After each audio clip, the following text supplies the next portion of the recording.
tout s'est coulé, les amis. Tout était mis en danger, mes amis,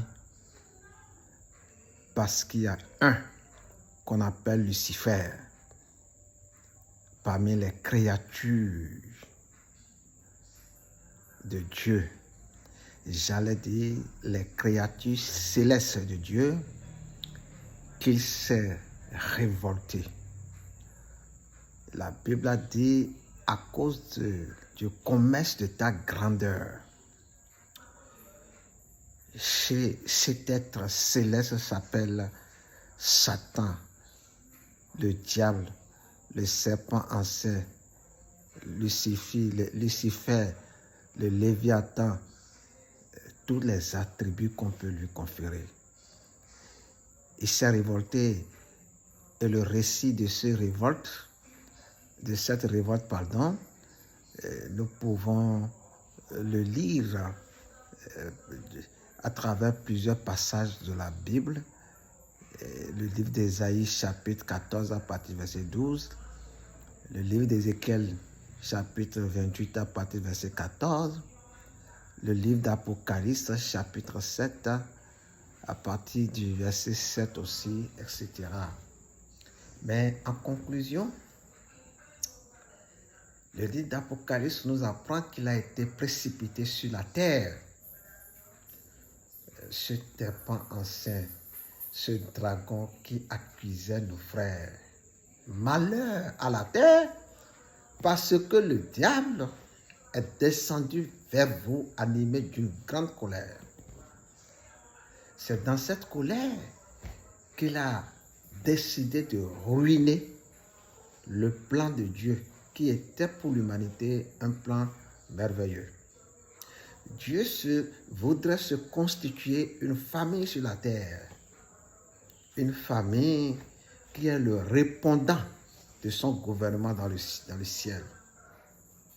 En effet, vous avez le bon Dieu sur son trône, vous avez les 4 êtres vivants, vous avez les chérubins, vous avez les séraphins, vous avez les 24 vieillards, vous avez les principautés, vous avez les dignités. C'est de cette façon que le Seigneur voudrait hiérarchiser le premier monde dans sa forme originelle, en plaçant l'homme et la femme dans le jardin d'Éden. Là où il aura le plus grand délice, le plus grand plaisir, la belle vie jusqu'à l'éternité, puisque l'homme devait être travaillé d'une certaine façon et recevoir l'élévation céleste et angélique et rejoindre le Père dans le ciel, sans forcément transiter par la mort que nous connaissons aujourd'hui. Sinon, si vous lisez bien la Bible, la mort n'était qu'une sanction. Le jour où tu mangeras de ce fruit de la connaissance du bien et du mal, tu mourras. C'est une sanction.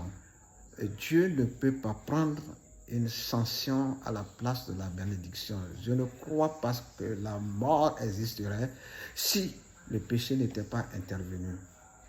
La paix de Dieu soit avec nous. Donc, l'instigateur de la ruine de Dieu dans le jardin d'Éden, c'est bien Satan. Et avant de continuer avec le plan de la restauration, nous allons marquer une pause et parler de cet être qui était au commencement une des plus merveilleuses créatures que Dieu ait créées et qui, par orgueil, a perdu sa gloire. Donc l'orgueil précède toujours la chute.